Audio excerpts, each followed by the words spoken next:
हरे रामेति कृष्णेति नाम संकीर्तनं सदा लोकक्षेमाय कुर्वन्तं प्रेमिकं सद्गुरुं भजे। जय बोलो श्री प्रेमिकेंद्र सद्गुरुनाथ महाराज की जय। सर्व संतनों की जय। ராதேஷ்ணா சக்கீஸ், இன்றைய தினம் நாம் 64 யோகிகளுடைய வரலாறை பார்க்க இருக்கிறோம். பார்வதி தேவி கூறினாள், பிரதமநாதரே, சர்வேஸ்வரா, தாங்கள் எப்பொழுதும் சுதந்திரமான நடத்தை உடையவர். வரநாயகா, எவ்விதமாக ஆனந்த வனத்திற்கு போவது எளிதோ அதை சீக்கிரம் செய்யுங்கள் என்று வேண்டினாள். மகாதேவர் இவ்விதமாக அமுதத்தின் மதுரத்தையும் பழிக்கும் காஷியின் மனோகரமான புகழை பாடுகின்ற கிரிஜாதேவியின் வார்த்தையை கேட்டு மிகவும் சந்தோஷமடைந்து சொல்லத் தொடங்கினார். பகவான் சிவபிரான் கூறுகிறார், ஹே பிரியே, ஹே கௌரி, நான் உன்னுடைய இந்த வச்சனாமிருதத்தின் திவிலைகளினால் மிகவும் திருப்தி அடைந்தேன். இப்பொழுதே காஷி செல்வதற்கு முயற்சி செய்வோம். ஆனால் ஏ மகாதேவி, என்னுடைய கடினமான விரதத்தை பற்றி நீ நன்கு அறிவாய் அல்லவா? நான் மற்றவர்கள் உபயோகித்த பொருளை ஒரு நாளும் உபயோகிக்க மாட்டேன் என்பது உனக்கு தெரியும் அல்லவா? பிரம்மாவின் சொற்படி அவருடைய வரத்தினால் அங்கு அரசன் திவோதாஸ் தர்மபூர்வமாக காஷிபுரியை ஆண்டு வருகிறான். பின் நான் அங்கு செல்வதற்கு என்ன உபாயம் செய்ய முடியும்? எவ்விதம் செய்ய முடியும்? பிரஜா பாலனத்தில் ஆழ்ந்திருக்கும் தர்மனிஷ்ட பூபாலனான அந்த அரசன் திவோதாஸை எவ்விதம் காஷியிலிருந்து நீக்குவது? ஏ தேவி, ஒருவன் பாவியாக இருந்தால் அவனை இடையூறு கொடுத்து நீக்கிவிடலாம். தர்மனிஷ்டனை நாம் ஒன்றும் செய்ய முடியாதே.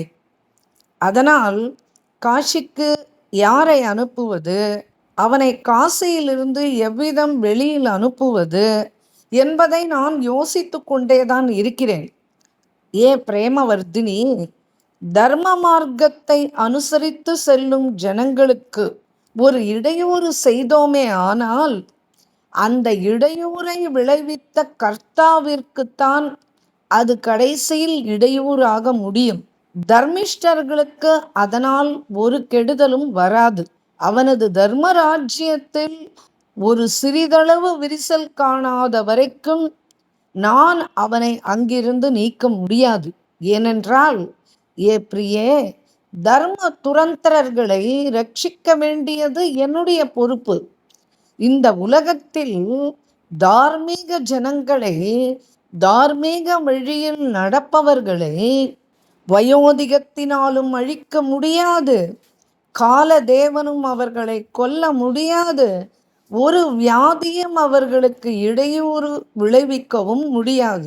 மகாதேவர் பார்வதியிடம் இவ்வாறாக சொல்லிவிட்டு யோசனையில் ஆழ்ந்தார். அதே சமயத்தில் மிகவும் கடினமான காரியங்களையும் ஜெயிக்க வல்ல மிகவும் கம்பீரமான யோகினி மண்டலத்தை தனக்கு முன்னால் பார்த்தார். அப்பொழுது பகவதி பார்வதியுடன் சற்று யோசனை செய்து அபிப்பிராயத்தை கலந்து கொண்டு சிவபெருமான் யோகினி கணங்களை அழைத்தார். ஏ அகஸ்திய முனிவரே, அதன் பிறகு சிவபெருமான் கூறினார், ஏ யோகினி கணங்களே, நீங்கள் இப்பொழுது என்னுடைய வாரணாசி புரிக்கு செல்ல வேண்டும்.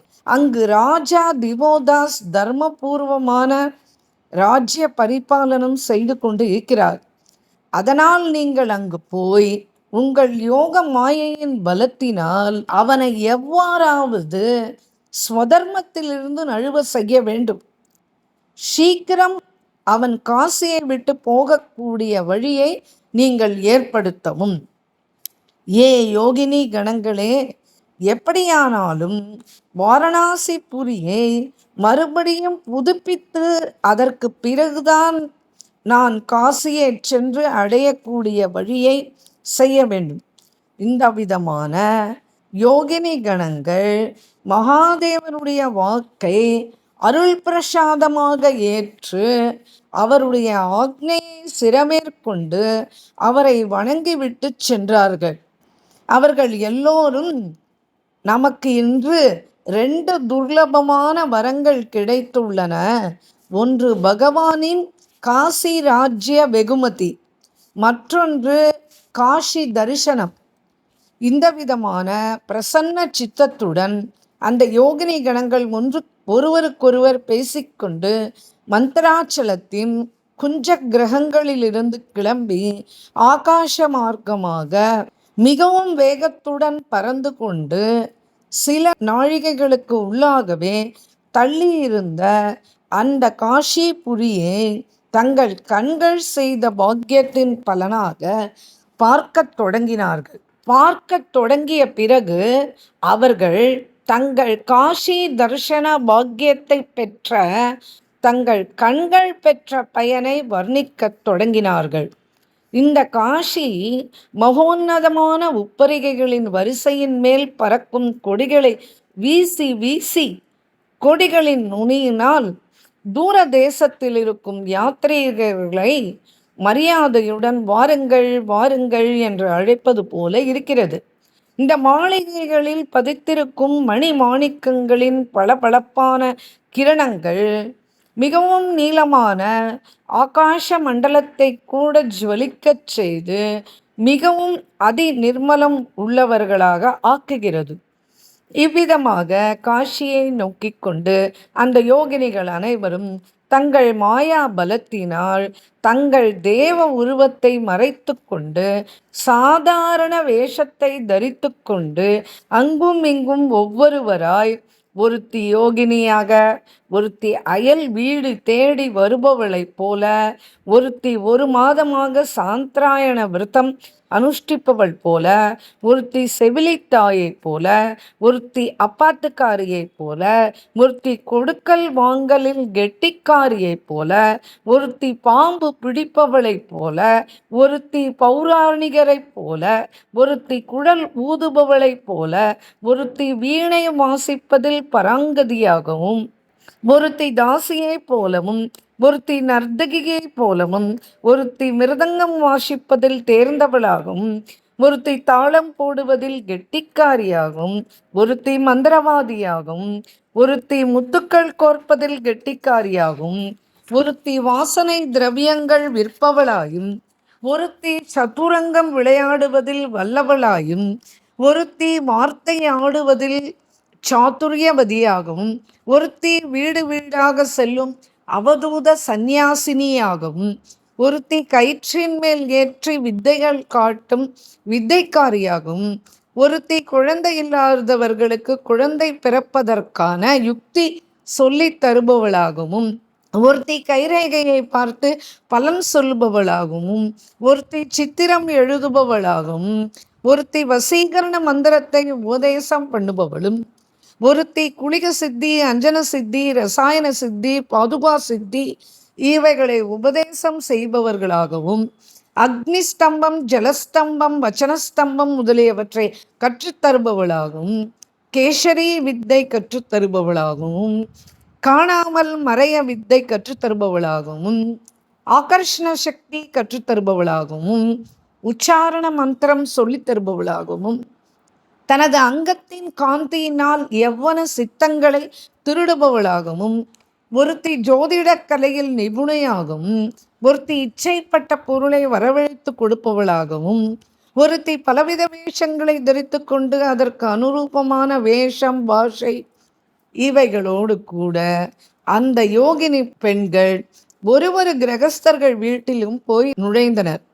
ஆனால் இந்த விதமாக 1 வருஷம் வரையிலும் காசியில் அலைந்து திரிந்தும் கூட ராஜா திவோதாசிற்கு அரிஷ்டத்தை கொடுக்கக்கூடிய ஒரு விரிசலை கூட காண முடியவில்லை. பிறகு அந்த யோகினிகள் எல்லோரும் ஒன்று சேர்ந்து கொண்டு தங்கள் காரணங்கள் வியர்த்தமாகி போவதை பற்றி பேசிக்கொண்டு ஒருவருக்கொருவர் ஆலோசனைகள் செய்து கொண்டு மந்திராச்சலத்திற்கும் திரும்பிச் செல்ல மனமில்லாமல் காசியிலேயே வாசம் பண்ண தொடங்கிவிட்டார்கள். ராஜசபையில் எல்லா விதத்திலும் கெட்டிக்காரிகள் என்று பெயர் வாங்கிக் கொண்டு வெகுமதிகள் வாங்கிக் கொண்டு என்ன பிரயோஜனம்? நம் சுவாமி சிவபிரானுடைய காரியத்தை நிறைவேற்றாமல் உயிருடன் அவர் முன்பு எந்த முகத்தோடு செல்வது? ஏன் முனிவரே, அந்த யோகினிகள் மற்றும் ஒரு காரணத்தை பற்றி யோசித்தனர். நாம் எல்லோரும் பிரபுவின் பக்கத்தில் இருக்க பாக்கியம் செய்யாவிட்டாலும் உயிர் வாழ முடியும். ஆனால் காசியை இப்பொழுது விட்டுவிட்டால் பிழைப்பது அரிது. ஏனென்றால் சுவாமி கோபித்து கொண்டால் வேலைக்காரர்களுடைய ஜீவிதத்தை பறித்து கொண்டு தூர தள்ள முடியும். ஆனால் கையில் கிடைத்த காசியை தவறவிட்டோமே ஆனால் தர்மம், அர்த்தம், காமம், மோட்சம் இந்த 4ம் இழந்து போய்விடும். ஏன் முனிநாதரே, இவர்கள் எல்லோரும் அன்றைய தினத்திலிருந்து 3 லோகங்களிலும் சுற்றி வந்தாலும் கூட காசியை விட்டு வேறு எங்கும் போக மாட்டார்கள். கெட்ட புத்தி உடையவர்கள் ஒரு தடவை ஸ்ரீகாஷிபுரியை அடைந்து விட்டு சென்றார்கள். ஆனால் 4 புருஷார்த்தங்களையும் விட்டு சென்றவர்கள் ஆவார்கள். எந்த மடையன்தான் துச்சமான லட்சுமிக்கு வசமாகி மோட்சதனம் நிரம்பிய கலசமான காசியை விட்டு போவான்? பரமேஸ்வரர் நம்மை வெறுத்தார் என்றாலும் காசி மாசியத்தின் புண்ணிய பலத்தால் கட்டாயம் அவர் நம்மை விரும்புவார். அப்பொழுது நாம் கிருதகிருத்தியர்களாக ஆகிவிடுவோம். இன்னும் சில தினங்களுக்குள்ளாகவே சர்வாந்தர்யாமியாகிய பகவான் திரிலோச்சனனும் இங்கே வந்து விடுவார். ஏனென்றால் அவர் வேறு எங்கும் காசியை விட்டுவிட்டு சந்தோஷமாக சிவபெருமானால் இருக்க முடியாது. இந்த காசி கஷேத்திரம் பகவான் சங்கரருடைய அலௌகீக சக்தியாகும். அதை ஒருவரும் அடைய முடியாது. ஏனென்றால் இதனுடைய உண்மையான அனுபவ சுகத்தை கேவலம் சங்கரர் ஒருவரே அறிவார். இப்படியாக மனதில் நிச்சயித்து கொண்டு அந்த யோகினி கணங்கள் மாயைக்கு வசப்பட்டவர்களாய் அந்த ஆனந்த வனத்திலேயே வசித்து வந்தனர். இப்போது வியாசர் கூறுவார், இந்த விஷயங்களையெல்லாம் கேட்டுவிட்டு சுவாமி முருகப்பெருமான் அகஸ்திய முனிவரிடம் கேட்டார், ஏ பகவான், அந்த யோகினிகளுடைய பெயர்கள் என்ன என்ன? தயவு செய்து அவைகளை எனக்கு சொல்ல வேண்டும் என்றார். மேலும் அந்த காசியில் அந்த யோகினி தேவதைகளை பூஜை செய்வதனால் என்ன பலன் கிடைக்கும்? எந்தெந்த பருவங்களில் அவர்களை பூஜை செய்ய வேண்டும்? அவர்களுடைய பூஜா விதி என்பது எத்தகையது? இவைகளையும் கூற வேண்டும் என்றார். இந்த விதமாக அகஸ்திய முனிவர் யோகினிகளை பற்றிய கேள்விகளை கேள்வி மேல் கேள்விகளாக கேட்கவே பார்வதி குமாரனான ஸ்கந்த பெருமான் கூறலானார். நான் அவைகளை கூறுகிறேன், நீங்கள் அவைகளை ஜாக்கிரதையாக கேட்க வேண்டும். அவசியமில்லாமல் இதை ஒருவருக்கும் சொல்லக்கூடாது. ஏ கும்ப முனியே, யோகினிகளின் பெயர்களை கூறுகிறேன். அவைகளை கேட்பதினாலேயே மனிதர்களுடைய பாவங்கள் தானே க்ஷயமடையும். அந்த பெயர்கள் முறையே கஜானனா, சிம்மமுகி, கிருத்ராஸ்யா, காகதுண்டிகா, உக்ரக்ரீவா, ஹயக்ரீவா, வாராகி, சாப்பானனா, உலூகிகா, மயூரி, விகடானனா, அஷ்டாவக்ரா, சிவாராவா, கோட்டராட்சி, குப்ஜா, விகடலோச்சனா, சுஷ்கோதரி, லோலஜிக்வா, ஸ்வதம்ஸ்ரா, வானரானனா, ருக்ஷாக்ஷி, மிருகதுண்டா, சுராப்ரியா, கபாலஹஸ்தா, ரக்தநேத்ரா, சுகி, சேனி, கபோதிகா, பாசஹஸ்தா, தண்டஹஸ்தா, பிரச்சண்டா, சண்டவிப்ரமா, சிசுப்னி, பாபஹந்திரி, காளி, ருதிரபாயினி, வசாதாயா, கர்ப்பபக்ஷா, ஸ்வஹஸ்தா, அந்தரமாலினி, ஸ்தூலகேசி, பிருகத்குக்ஷி, சர்வாஸ்யா, பிரேதவாகனா, தந்தசூகஹரா, கிரௌஞ்சி, மிருகசீர்ஷா, மிருஷானனா, யாத்யாஸ்யா, தூமனிஸ்வாசா, व्योमेघचरणा, ऊर्ध्व दृक्तापनी, शोषणी सृष्टि, स्थूलनासिका, विद्युत्प्रभा, पलाकाष्ट्या, मार्जरी, कटाभूतना, மார்ஜரி, கடபூதனா, அட்டாட்டஹாசா, காமாட்சி, மிருகாட்சி, மிருகலோச்சனா, இந்த 64 யோகினிகளின் பெயர்களையும் தினமும் 3 நேரம் ஜெபித்து வந்தால் சர்வ துஷ்ட பாதைகளும் சாந்தமடையும்.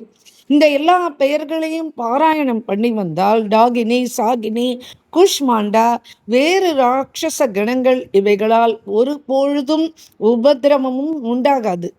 இந்த 64 கன்னிகைகளும் பாலகர்களுக்கு சாந்தி அளிக்கவும் யுத்தத்தில், ராஜ தர்பாரில், வாத பிரதிவாதங்களிலும் வெற்றியையும் கொடுக்க செய்வார்கள். எவன் ஒருவன் யோகினி பீடத்தை சேவிக்கிறானோ அவனுடைய சகல மனோரதங்களும் சித்தியாகும்.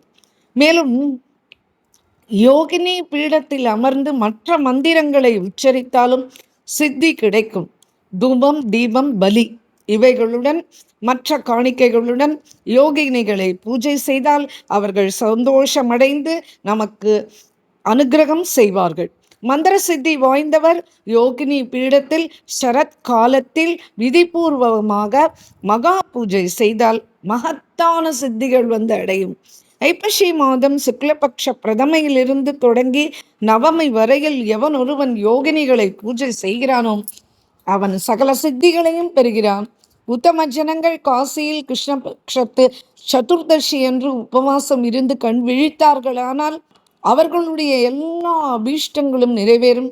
பக்திமான்கள் இந்த நாமங்களுக்கு முன்னால் பிரணவத்தையும் முடிவில் 4வது விபக்தியையும் சேர்த்து இரவு நெய்யுடன் குல்குலுவை ஒரு நாமத்துக்கும் 108 சங்கை வீதம் ஹோமம் செய்தால் எந்த சித்தியை வேண்டுமானாலும் வாழ்வில் பெறலாம். சித்திரை மாசத்து கிருஷ்ணபக்ஷத்து பிரதமை அன்று கஷேத்திரத்தின் விக்ன சாந்திக்காக ஒரு புண்ணிய ஆத்மாவும் ஸ்ரத்தையுடன் யாத்திரையை செய்ய வேண்டும். காஷி வாஷி மரியாதை இல்லாமல் 64 யோகினிகளுடைய இந்த வருஷ யாத்திரையை செய்யாவிட்டால் அவர்களுக்கு எடுத்த காரியங்களுக்கெல்லாம் இடையூறு யோகினிகள் கர்ணிகையை முன்னிட்டு கொண்டு வசிக்கிறார்கள். எல்லோரும் அவர்களை வணங்கினாலேயே அவர்களுடைய சமஸ்த இடையூறுகளும் நீங்கிவிடும். இவ்விதமாக 4வது கண்டமான காஷி காண்டத்தில் பூர்வார்த்த பாஷாட்டிக்காவான யோகினிகளுடைய காஷி பிரவேச வர்ணனம். மேலும் இந்த 64 யோகினிகளை பற்றி காஷியில் எங்கு இருக்கிறது என்பது தெரிந்து கொள்ள வேண்டுமானால் கேதார் காட்டில் கேதாரேஸ்வரர் கோயில் இருக்குது. அந்த கோயில்லேருந்து ஒரு 5 நிமிஷம் நடந்தால் போதும், ரைட்டில் ஒரு சந்து வரும். அங்கே கேட்டாலே சொல்லுவா 64 யோகினி கோயில் எங்கே இருக்குது அப்படின்னு கேட்டாலே அவள் சொல்லுவா. அந்த சந்துக்குள்ளே போய் லெஃப்டில் பார்த்தா அங்கே அந்த 64 யோகினி கோயில் இருக்கும். ரொம்ப சின்ன கோயில் தான். 64 யோகினிகள் தனித்தனியாலாம் இருக்க மாட்டா. ஒரே அம்பாள், நல்ல பெரிய உருவத்தில் ஒரே அம்பாள். அந்த அம்பாளுடைய சரீரத்திலேயே 64 யோகினிகளும் இருக்கிறதா ஐதீகம்.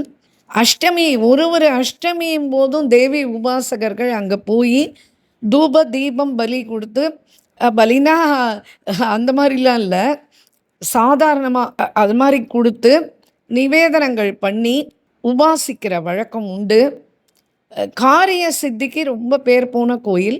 நவராத்திரி 9 நாளும் 9 விதமான அலங்காரங்கள் பண்ணுவா. ரொம்ப இந்த கோயிலை தரிசனம், இந்த காசி வாசிகள் அத்தனை பேரும் இந்த நவராத்திரி 9 நாளும் அவசியம் இந்த கோயிலுக்கு வந்து தரிசனம் பண்ணாமல் இருக்கவே மாட்டா.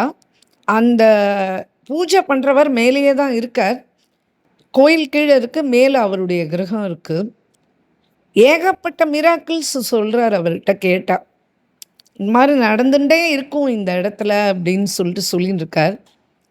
ரொம்ப அற்புதமான கோயில், பார்க்க வேண்டிய ஒன்று.